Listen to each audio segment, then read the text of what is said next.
All right, so I love to start off my classes with everybody just taking some time to ground a little bit, three big deep breaths. So I like to close my eyes, tell everybody to close their eyes. If you can, plant your feet on the ground, and we're just going to take three really deep breaths. When we breathe in, we're going to pause for about 2 seconds, and then we'll breathe it on out. So we're going to start now. So in through your nose like this and hold it. One, two, and breathe out through your mouth. Two more times, breathe in. One, two, and breathe out. Last one, breathe in. One, two, and breathe out. Okay, so I like to relax people when they first come in, and it's also for me too. I like to relax myself a little bit as well. So first, I'm going to touch on some common discomfort. So as you can see right here, this mama right here is super duper pregnant. um, there, this is towards the end of her pregnancy, and as you can see, this contributes the baby.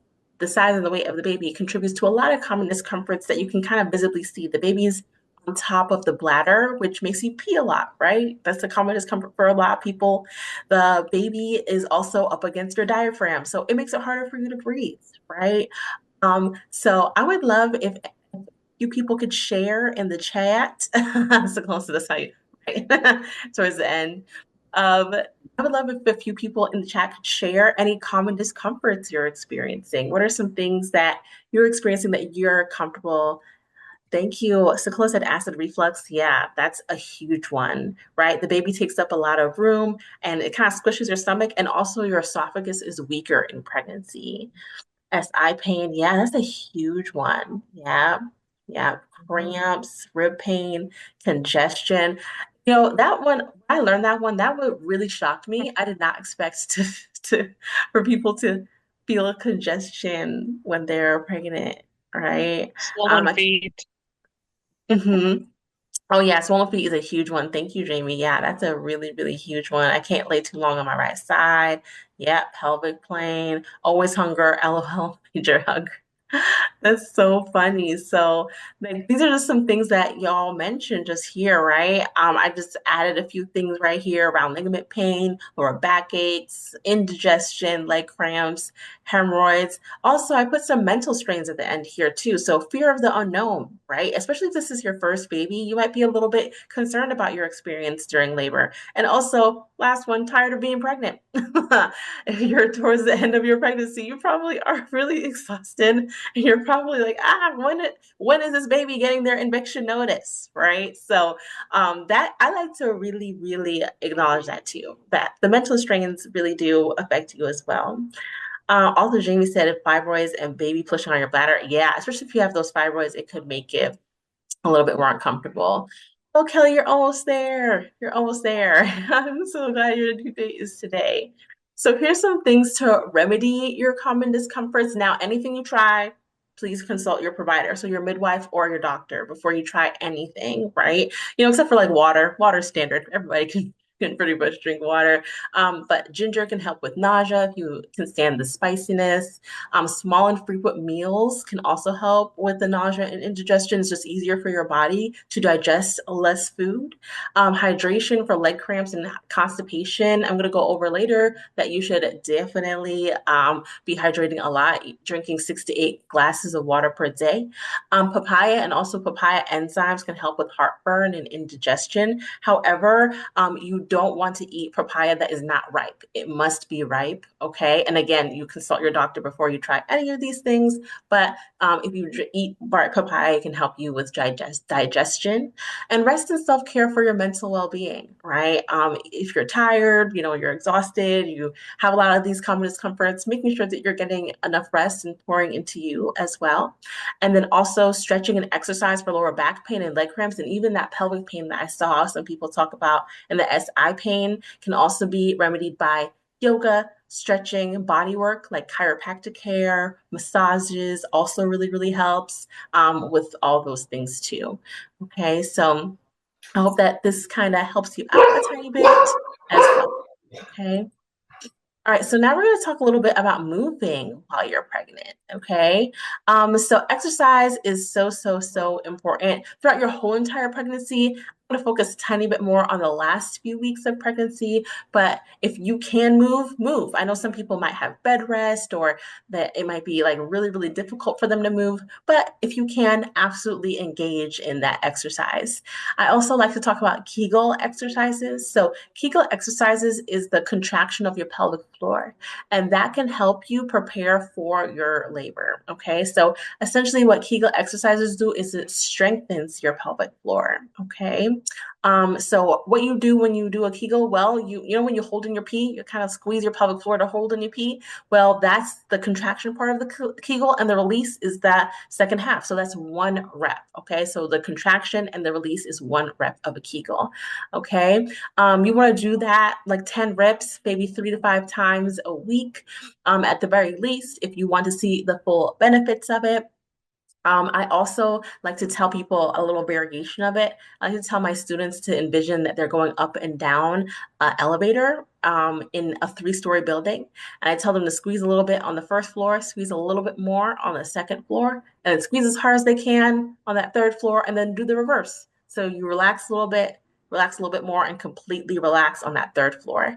And that's just a nice little variation to kind of also get control of that relaxation part of it, because that's what you really need to do to prepare for your labor, right? We need to relax our pelvic floors so it's easier for the baby to come out. Okay, so that is just a little tip I have there. So what are we doing for movement? How are we moving our bodies? Are we walking? Are we doing Pilates, yoga, stretching? What are we doing for movement? You can put your answers in the chat as well.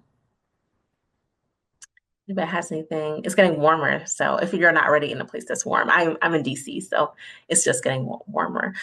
Fatima says she's walking and stretching. That's amazing. Walking and light stretching, amazing. All those things are really good. Walking for 30 to 60 minutes a day can really help prepare you for labor. Amazing. Cleaning for sure. Actually, that's like underrated, Sekola. Definitely. Like cleaning, you are walking. You're getting your steps in when you are cleaning. And some of those things, like it really makes your heart rate go up. So I'm glad you're doing that too. That's amazing. So stretching and creating balance in the body is the next thing I'm going to talk about. Oh, and Amanda says she's doing strength training and pickleball. That's amazing. That's really cool. So I'm going to teach you how to do some chair yoga. Okay. I really want to emphasize this move right here, the cat cow. Okay. Right here. So we're going to practice doing that. Okay. So you arch your back. Okay. If you can go all the way back, and then you squinch up like this, okay? And then you arch your back. This pelvic tilt helps the baby get into the pelvis, okay? And you just do that a couple times. I recommend like 5 times. And this is a great way to still get some exercise and movement of your body without, getting up. You can, if you have a sedentary job or if you can't really move that well in your pregnancy, stretching, doing these pelvic tilts in the chair can also help you. We can also try the raised hand pose. So all the way up, just raise your hand. I know you can't see my hands, but I'm reaching up towards the sky. You can even lean towards the left, lean towards the right. And that also really helps out with stretching. Okay. And then just like kind of using your hand as well, this third one, this fourth one right here, right? The side angle, just extending your whole body to the side, okay? And also on the other side, okay? So that really keeps you moving, even if you're in a chair, okay? So really try to find creative ways to keep your body moving. I love the light stretching, and I see people are pretty active in here, which is also really amazing. Okay. So this is just a little bit about Spinning Babies. Spinning Babies is a website that you can go on that gives you like week by week directions on the stretches you can do and things that you can do to prepare for your labor. Okay. I'm going to put their website. I'm not, affiliated with them in any way. I just believe in their teachings. I feel like They really help get your baby in a really, really good position for labor. This is just an example of one of the moves that they teach. It's abdominal lifting for your baby. So I love that. And as a resource, I put the website in chat if anybody's interested in getting that week by week run through. It also can give you suggestions on what you can do. Depending on where you are at in your labor as well to help your labor progress. So you can add those to that information to your birth plans too. Okay. So now I'm going to talk a little bit more about optimal fetal positioning. So the optimal fetal positioning is if your baby's head right here, so the back of their head, their occiput right here, is facing towards the front. So left occiput anterior is typically the best position. If your baby's anterior, facing the back of their head is facing towards the front, that's all really, really great. And it's just easier for them to get into the pelvis, into this position. That's why they say that this is the optimal fetal position. And exercising, stretching, things that the yoga that we just did today, especially those pelvic tilts and everything like that, really, really, really helps your baby get into a really amazing position and makes labor a little bit more easier on you. Okay. So that is a highlight that I really like to tell people. It's Yes, exercise is really, really important to prepare you physically, but also it helps prepare your baby, helps them get into a really great position before you're in labor. Okay. Now I'm going to talk just a little bit about cardiovascular health. So we love a really brisk walk. I see many people are walking here. That's amazing. It's bonus if it's in nature. That helps relax you. I'm going to talk a little bit more about relaxation here in a bit. But you want to continue to do the exercises you did before pregnancy. During pregnancy, I see some people doing weightlifting. If you ran before pregnancy, you can do that as long as your provider, of course, says it's safe, right? And then as your pregnancy progresses, most likely you won't really feel like doing too much, right? You might feel like you don't want to listen to your body, right? You don't want to run as far as you used to, or maybe you don't want to lift as heavy as you did before, okay? Or you do some augmentations of the things that you did before, okay? Swimming is also really great. That's a really great low impact exercise. Memorial Day is coming up, so I know a lot of local pools are starting to open up. So do that. Or if you have like a community with a pool, if you have a pool yourself, absolutely do that. And I also want to really, really remind you, before you try anything that is new to you, you want to consult your provider, so your midwife or your doctor, before you try any new exercise regimen. Okay, this helps reduce the risk of preeclampsia, gestational diabetes, and things like that as well. All right. So now I'm going to talk a little bit about nutrition. All right. So prenatal vitamins, everybody here probably knows that, especially if you're later on in your pregnancy. So iron, folic acid, and calcium are in your prenatal vitamins, along with omega-3 fatty acids, and that helps your baby grow. Okay. So yes, you're supposed to eat a nutrient dense diet as well, but also having this prenatal vitamin helps enhance that. Okay. So you do need both. So that's just a nice reminder of doing that. If you don't like your prenatal vitamins or make you sick, especially if you're earlier on in your pregnancy, try taking it with food. That might help you out a little bit better, a little bit more. Okay. Now I'm going to talk about evening primrose oil. Okay. Same thing. Consult your provider before if you try anything different or new, but evening primrose oil has fatty acids in it that are the building blocks to a hormone called prostaglandins. And prostaglandins soften your cervix. So evening primrose oil helps your cervix get softer before you go into labor. This is one of the key things that I tell all of my clients and my patients, to start taking evening primrose oil as long as it's safe for you and for your baby at about 36 weeks. And you take it anywhere from 3 to 5 times a week, closer to 5. That's where you get the most benefits out of it. So this allows your body to make more prostaglandins and thus makes your cervix softer. And a soft cervix is a cervix that changes when you are in labor. So it's easier for it to get to 10 centimeters dilated. Okay. So highly recommend this, especially starting at 36 weeks. That's when you see the most benefit out of using this supplement. And some providers, depending on where you go, actually have these in office. So you can ask them for some as well. Just check in with your providers. Okay. Any Liz says, is there any exercises you would advise against?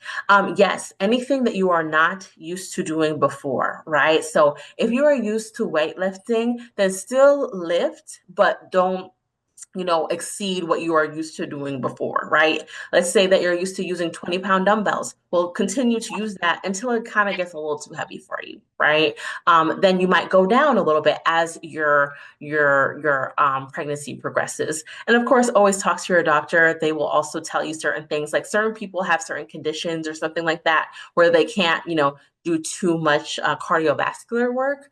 So talk to them about that. But most exercises are safe in pregnancy. Absolutely. Yeah, Jamie. Yeah, the evening primrose oil is something that I just learned throughout my time as a birth worker.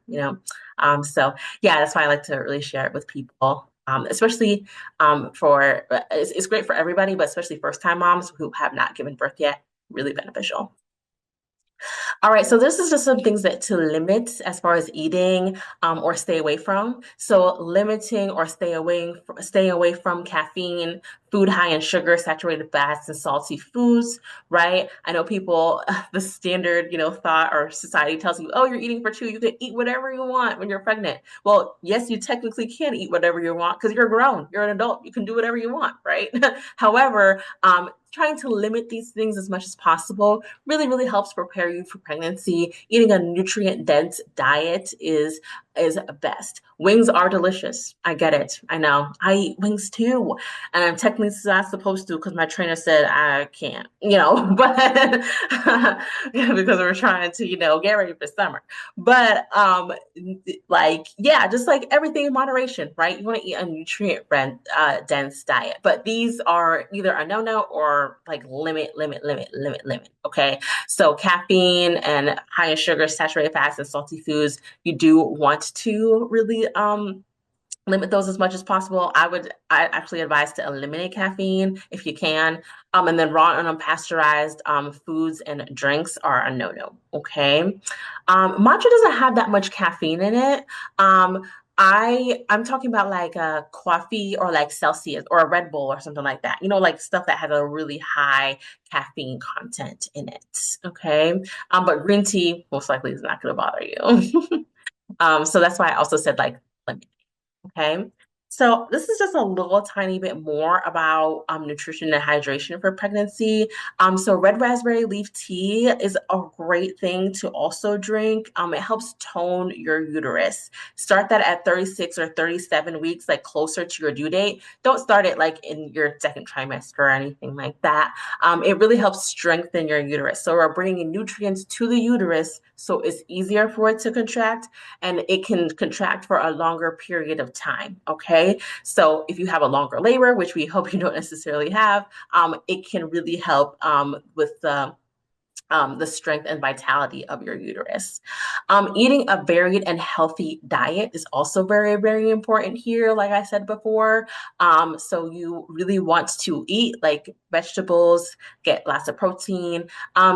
For a singleton pregnancy, so if you're having one baby, you should be eating an extra 300 calories a day. So that's like a small snack, like a string cheese, like cottage cheese, or like I like the little the grilled chicken strips, and I heat them up. You would have to heat them up if you're pregnant, because you're not supposed to eat like any like cold like deli meats or anything like that. So you'd have to heat that up if you're going to eat that. Okay. Sequoia says, will it help with bleeding during labor? That is a really, really great question, Sequoia.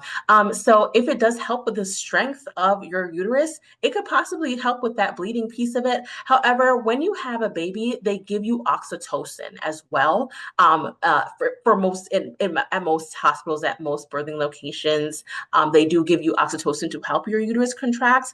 But I can really see that really helping you. Like the stronger your uterus is, the better it will be able to do that. Yeah, that's a really great point. Oh yeah, yes, I had uterine asthma. Yeah, so maybe that is something that you might want to try out, okay, to see if that helps you with your next pregnancy or your current pregnancy.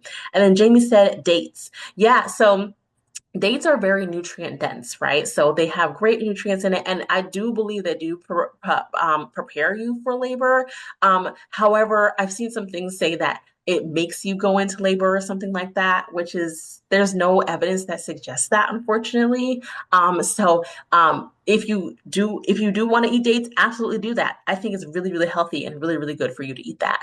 But is it going to make you go into labor? Probably not. Yeah. Okay. That was a great question.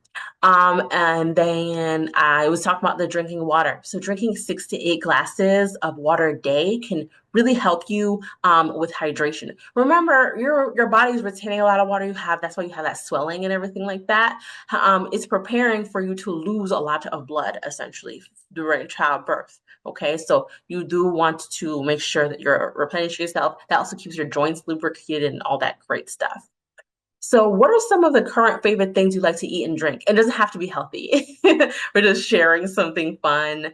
You can put that in the chat. What are some of the current things you like to eat and oh, cheese. I love cheese. That's why I can't be vegan, y'all. Can't be vegan because I really love cheese. Core water is delicious, Sakola. I don't know what they put in it, but it tastes so good. I love it. Like I low key might get my husband to buy me some like right now. But so I can drink it after this. Protein what? Let's see that. Oh, protein drinks. Okay, yeah, that's good.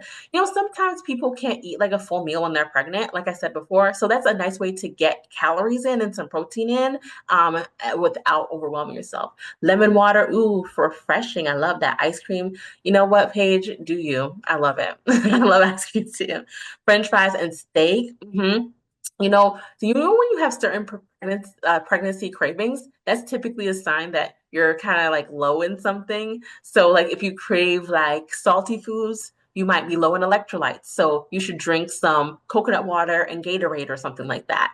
Or like steak, you might have lower iron. And a lot of people do, most people do have anemia or low iron in pregnancy. So, you want to eat the steak. So, that's perfect. I'm glad you're able to eat that steak. Amazing. Cereal, chocolate. Oh yeah. A lot of people sweetness. Chocolate hummus and strawberries. Ooh, I love that. I crave avocado and guacamole. That's like a fats thing. So you might not be getting like enough fats just in general in your diet. Yeah. Yeah. Danny, try to if you like dark chocolate, that might be, your jam there. That's really, really healthy. But yeah, I would say like try to even if your cravings are unhealthy, I would say totally stay away from it. I would say just eat it in moderation. So don't eat too much of it if it's something that's not necessarily nutrient dense, right? I don't want to say unhealthy. I'd rather say nutrient dense. But thank you everybody for sharing. Those are some really great things. So I'm going to talk about a little bit about pregnancy warning signs. All right. So here's some things you want to look out for in pregnancy. I'm sure your providers have gone over it, but I love to reiterate it because it's a lot of information to remember. Okay, so if you have a headache that will not go away, or vision changes such as seeing stars or spots, that could be a sign of a cardiovascular issue. So either hypertension or preeclampsia. Okay, especially if the headache won't go away with any sort of over-the-counter pain medications like Tylenol or something like that. Okay, you do want to call your provider about that. Vaginal bleeding or abdominal pain could be a sign of labor, but it could be a sign of something else that's a little bit more serious. So anytime you see vaginal bleeding, you do want to consult your provider. However, some vaginal bleeding in pregnancy is normal, but it's like spotting, a tiny, tiny bit of blood, nothing major. Fever is a sign of infection. Okay, so if you do have a fever, you do want to consult your doctor to treat that. Decreased fetal movement. So this is just a little bit of a reminder to do something called a fetal kick count. Okay, so you choose the time of day that your baby is the most active. All right, and then you count 10 flutters or kicks or whatever you want to call them. Okay, and it should take you an hour to count to 10. All right, if it takes you more than an hour, typically you can kind of stretch it to 2 hours in most cases. But if it takes you a long time, I would definitely say longer than 2 hours. You want to consult your doctor about that because your baby's not moving as much. Sometimes they fall asleep in the middle of it, so you gotta like eat like a banana or drink some juice, and that's what makes them up. But other than that, It should be good. Sekola says her heart is racing while she lays down. Sekola, I'm not sure what that is. Definitely talk to your provider about that. Because I'm not sure why. If you're laying down on your back, that is concerning. Yeah, so talk to your provider about that. What about yellow discharge? Google keeps telling me it's an infection. Yeah, Kelly. Yeah, you do want to definitely get that checked out because you shouldn't be yellow. Shouldn't be yellow. Should be like clear or something like that. So definitely get that checked out. Okay. So if you are concerned about it, especially if it comes with like a foul odor, then you do want to make sure that you're taking care of that. Okay. But yeah, that does sound a little bit different to me. A lot of things are normal in pregnancy. But yeah, definitely make sure you check that out. Oh, as Nicola said, they keep telling me it's normal. So if they told you it's normal, but it just making you uncomfortable, make sure you're trying to relax yourself as much as possible before you go ahead and lay down. Okay. But keep an eye on it. Even if they're telling you it's normal, if you feel like something is wrong, you definitely want to keep note of that, right? Or keep note of any other changes. Okay. Um, yeah, working hard. Yeah. I drink water. Sometimes it goes away. Okay. Okay, good. Okay, good. If it goes away, then you're good. I love that term, that Natty. Yeah. You told me it's normal. It's just your body working hard. Remember also that you're building a baby. That's hard. It's a lot of work, right?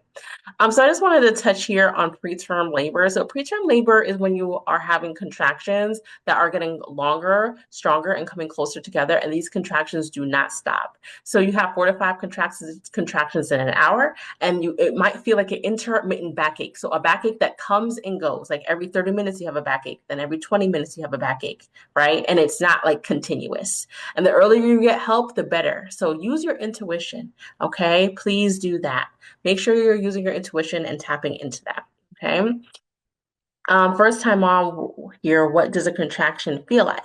Yeah, so a contraction feels like a wave that comes in your abdomen. So you'll feel it across your whole entire abdomen.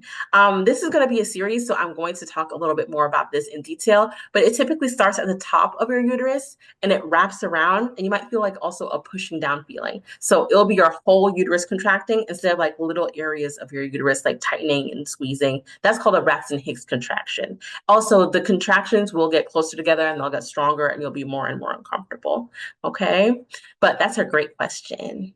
Okay.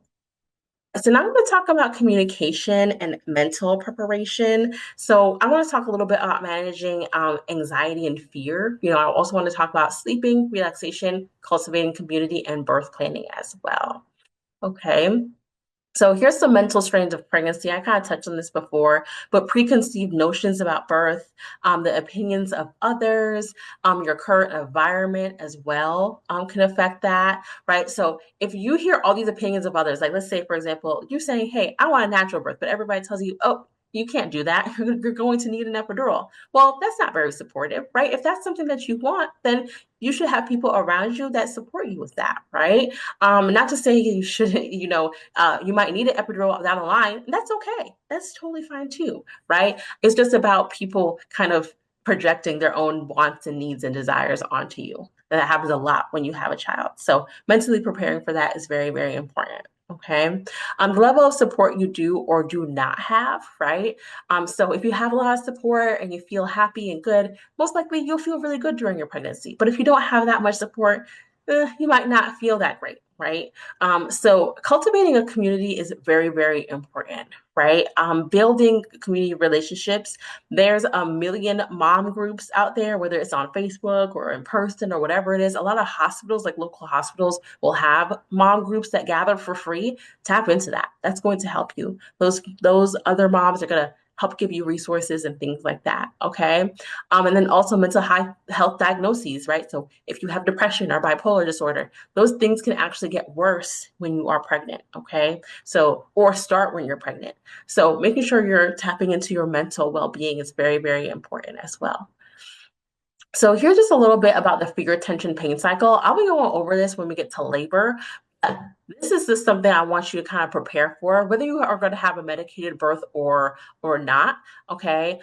This is something that you still want to plan to manage. So if you're scared of your birthing waves or your contractions, that leads you to tense up with the contractions, and that also releases catecholamines, and then you'll feel more pain, and that also slows down your labor. Okay. So you don't want to release your fight or flight hormones because that works against your body's natural release of something called oxytocin. Oxytocin makes you have contractions. Okay, so you want to really facilitate a space where you're able to cope with that, whether that is listening to music, whether that is swaying your hips, whether that is massage or epidural or nitrous oxide, whatever it is, right? You want to find a way to help break this cycle for you so you're able to have a better birth. Okay. So here's just a little bit about the 3 R's to help you break that cycle. So, rhythm. What are you doing to cope with your contractions? Okay. Doesn't matter what it is, right? I just say it's a rhythm because some people chant affirmation to themselves. Some people sway their hips, rock back and forth to help manage the discomfort of a contraction. Okay. And then resting in between your contractions is very important. I know that sounds kind of silly because what if your contractions are, which happens to a lot of people, or in most cases, what if they're only 2 minutes apart? You're not getting much rest. However, those seconds and those minutes matter, and you're going to be grateful that you took a 30-second nap before 20 times before you actually started pushing. Okay, it's going to make your pushing period a little bit easier. And those two things together are your ritual. Okay, you use those two things to help you get through labor. All right, so that's just a way to kind of break that cycle a little bit, to help break that cycle of that mental doubt that you might have. Okay. Now I'm going to talk a little bit about your birth wishes or birth planning. All right. So what is in your birth plan? If you do know what a birth plan is, or if you don't know, a birth plan is a worksheet or one sheet of paper that you put down what your preferences are for your birth. So if you say, hey, I want a natural birth, you put that on there. If you want an epidural, you put that on there. Okay. So close says whatever gets me back home safely. That's a great plan, right? That is surrendering to the process, and I love it. Okay, that is an excellent plan, right? So whatever your preferences are, whether you want a natural birth, whether you want a Medicaid birth, write that down, right? Delayed cord clamping and no birthing on the back. That's great, Jamie. Yeah, definitely advocate for that. I love that. Okay. A lot of providers do delayed cord clamping nowadays. So make sure you talk to your provider about that beforehand. And Shai says natural. I've done that twice before. Natural was better for you. That's amazing, Shai. I love that you're sharing your experience. Yeah, that's really, really, really good. What works for you, right? And Shai is not saying, oh, that natural birth is necessarily better for everybody, but she's saying for her, that's what works. The previous 2 times, so she's gonna do it again. That's amazing. Annabelle, sorry if I mispronounced your name. What other position should you birth? Yeah, that's a great question. So you can give birth on your hands and knees. You can even stand up and push. I've seen that before. I've seen people push on their side, like they're laying on their side and somebody's holding up their leg and they bear down that way. Okay. You can use a squat bar. A lot of hospitals have like a bar you can put on the bed where you can reach up and you can squat and bear down that way. Okay. And most of these birthing positions you can do with an epidural. The only thing you can't do with an epidural is stand up. That's the only thing you cannot do. Okay. Sokola, that is a great question. What's the best position? The best position is whatever position you feel like works best for you. Whatever gets your baby out, use that. Okay. For some people, it is on their back. For some people, it is hands and knees. For other people, it is sideline. If you feel like something is not working for you, then change it. Okay. If you feel like, hey, you will know, like in your mind, you'll say, like, oh, this is not really working for me. I need to switch my positions, and then have people help you get into another position. Okay. And definitely talk to your provider about, various positions you can use during your birth too. And I'm going to talk more about that. Again, this is going to be a series. So I'm going to definitely touch on that piece of it too. Different birthing positions. I'll show you pictures and everything like that as well. Okay. But that's a great question. Okay. So this is just a little bit about informed consent. So having a birth plan really helps you create informed consent for yourself, right? It's an education tool. So creating a birth plan, you'll understand, oh, what's the epidural? What are the options at my hospital? What's a nitrous oxide? What's oxytocin? Or sorry, not oxytocin, pitocin. That's the medication version of oxytocin. What's cytotec, right? You want to know these things. Having informed consent can really help you be more of an active participant in your own care. And most people who feel like an active participant in their own care have better outcomes, right? At least mentally, at the very least, right? They feel like, hey, I did everything I could. I really tried to have the birth that I wanted, and that makes you feel really good. Okay, so informed consent is acquired when you, the patient or client, know you have sufficient information given to you by your medical staff to make a decision about your care. So that's why you ask questions. Anything that is presented to you, that's how you advocate for yourself. Okay. You ask about the benefits and the risks of everything that is presented to you. All right. Just don't see the benefits and just, kind of go with it there. Right. You might not like the other things that come with it. Right. That doesn't mean you shouldn't necessarily use it. It does mean that you do want to find a way to cope with that at the very least. Okay. So that's just a tool to use that. So how do I advocate for myself, right? Being an educated patient, right? And speaking up. If you're not already a parent, well, you're about to be somebody's parent, right? You're about to give birth to a baby. All right. So you're going to have to be an advocate for your baby, correct? Right. So that means you need to be an advocate for yourself, right? That's what's going to make you stand up for your kid. All right. So that is why it's so important to stand up for yourself, stand up for, what you need in that moment, okay? And making sure the people who are around you are really being very supportive of you and what you desire to do throughout your labor and throughout your whole entire parenthood journey as well. So who will be at your birth? So this is another piece of your birth plan. Who's going to be there? So some hospitals only let you have one person with you. Some hospitals let you have five, right? You want to ask your individual hospitals, what's the limits? But personal support people, family, friends, maybe the father of the baby, whether that's your husband, boyfriend, or whoever it is. Um, doulas. So doulas are professional support people. I'm a certified doula. I know there is another doula in here. So what we do is we help enhance your birth experience by providing you educational support, advocacy support, and also physical and emotional support as well, okay, throughout your pregnancy and even in your postpartum period, okay? So when you give birth, if you've never given birth before, you will largely be left alone in that room with your support people. So it's nice to have a doula who knows birth really, really well and the interventions and things like that really well. So they're able to support you throughout that process, okay? And of course, your providers, okay? So obviously your providers, I mean, your midwife or your doctor, your OBGYN, and also your nurses, right? So all these people come together to support you in having a better birth, okay? And Sekola says, can you get a doula with pregnancy Medicaid and last minute? I'm 34 weeks. Yes, you can, Sekola. So it all depends on where you live, okay? Some states have programs like doula programs like standing and Medicaid, and they have a directory, and other states don't. So it all depends. If you want to individually like message me, and I can try and help you there. Okay, if you do have any additional questions about that, but it all depends on where you live. Every state is different with Medicaid and doula services. So that's a really really great question. Okay, so yeah, if you can get a doula, I would definitely get one. Very, very beneficial to you. All right. So these are the people who will be in the room with you. Anybody who irritates you, makes you scared, makes you anxious, do not have them in that room. Okay. It's going to slow down your labor.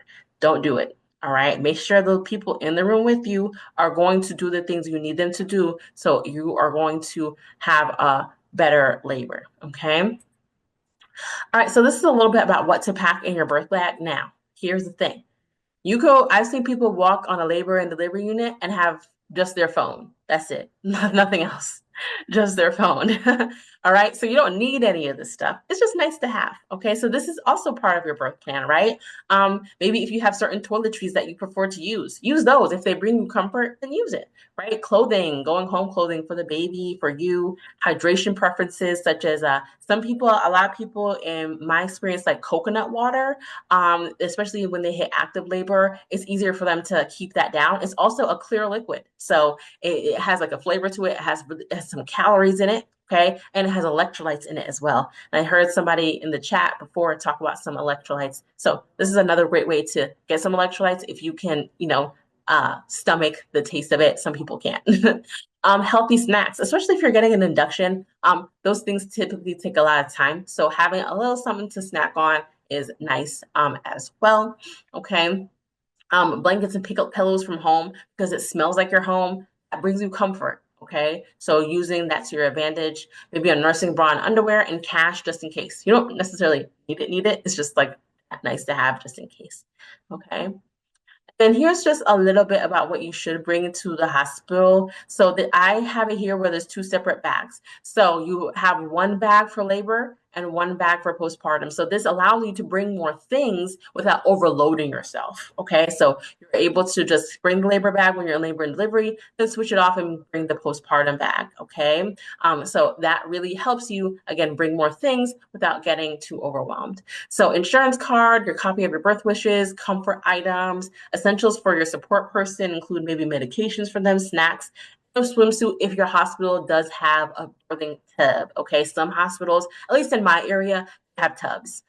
So you're able to labor in the tub if you would like, and then have your support people be there with you in the tub as well. Okay, to bring you more comfort. And then here's some other things you can bring: a nursing gown and bra, yoga pants, going home clothes, a car seat, and extra blankets, and a breast pump as well, if your hospital does allow that. Okay. And then here's just a little bit about your birth environment. Your environment is so important, right? The energy is really important in there. These things can really help you get through your contractions, and whether you have pain medications or not. Okay. Most hospitals have birth balls nowadays, right? So you can use that to change positions. Lights, when you dim the lights, you have maybe like some little candles, like little tea lights, affirmation cards or tracks. I love the Hypno Babies tracks. They really help you affirm yourself and really help you mentally train yourself to get through your contractions. So I would highly recommend that. You can just look them up on YouTube. They're very, very accessible. Aromatherapy is really nice. Music, right? Just using all of your senses to help you cope with labor. Okay, whether you have like medications or not. And finally, I'm just going to touch on rest and relaxation. So, resting for at least 8 hours a day, right? Pro tip here, take naps. It's going to be very hard for you to sleep when you're pregnant, right? Especially towards the end. It's very difficult for you to sleep through the night. That's actually your body training you to be up with a baby like all the time. Remember, babies don't have a circadian rhythm like we do. They don't know the difference between daytime or nighttime. So they just up all the time, right? So taking naps is going to be your best friend. So you can get close to about 8 hours a day. Yeah, so especially if you have other kids. Yep, trying to take those extra time. Any little time you got, try to take a little nap if you can. Okay, it's going to help you get closer to that 8 hours a day. All right, start reducing your workload if you can. A lot of people can't stop working, or some people like to keep on working throughout their pregnancy because it helps distract them and helps relax them. Some people have that type of job, right? But please don't, overwork yourself. You don't want to stress yourself out. If you have a very stressful job, that is working against your progress. Okay. So you don't want to have a really stressful job and that add to your mental strain. Okay. Exercise and stretch. So not only is it really important for your physical health, but it's also very important for your mental health. I already talked about that. So I'm not going to emphasize that too much. Tap into your community, those mother groups, those pregnancy groups, enter into them now. A lot of them have like group chats, stuff like that. Enter into that stuff now so you have that support extra support that you need. All right. I see people giving away diapers and bottles and all this other stuff, right? To other moms that they might not need, right? Like, oh, I didn't need this anymore. You can have it. So creating your village is essential here before you give birth. Okay, you don't want to give birth and then you have no help. You don't have anybody to ask for help. Also, get more comfortable with asking for help. I know a lot of people are kind of hesitant to do that. All right. But get more comfortable with doing that, especially if this is your first child. All right. And finally, create a plan to cope with your anxieties and fears, right? So when you communicate your anxieties and fears with your healthcare providers, all right, and the people who are going to support you, they can come together and create a plan for you to cope with it, right? Whether it is medications, whether it is using other physical things, right? Like affirmation cards or music or whatever it is, right? Or just parenting just in general, right? Let's create something to give you a little bit of ease before you start taking care of your child. Okay. So, any questions for me? I just like to wrap up and, with any, open it up for any additional questions. You can put them in the chat if you have any additional questions about anything I said or anything at all. We're almost at the end of our hour, so I do want to just give you space for that. That was awesome. That was awesome. Great. Thank you so much, Zoerina. Amazing. Yeah, Danny has a question, it looks like. How does one push? Is it like a crunch? Is it like having a bowl about it's like having a bowel movement, Danny. It feels like you gotta poop. That's what it feels like. Okay. Yeah. Yeah. Go ahead, Rita. Sorry. I just wanted to make sure that I gave that her space to ask that question. Go ahead, No, Rita. Sorry. good. No, you're good. Mhm. So, Shai said that was a really good refresher course. So, thank you so much. Good. Yeah, awesome. Any other questions that we have? If you do, you can just drop them in the chat. Thank you for coming, Jamie. Yeah, thank you, Jamie.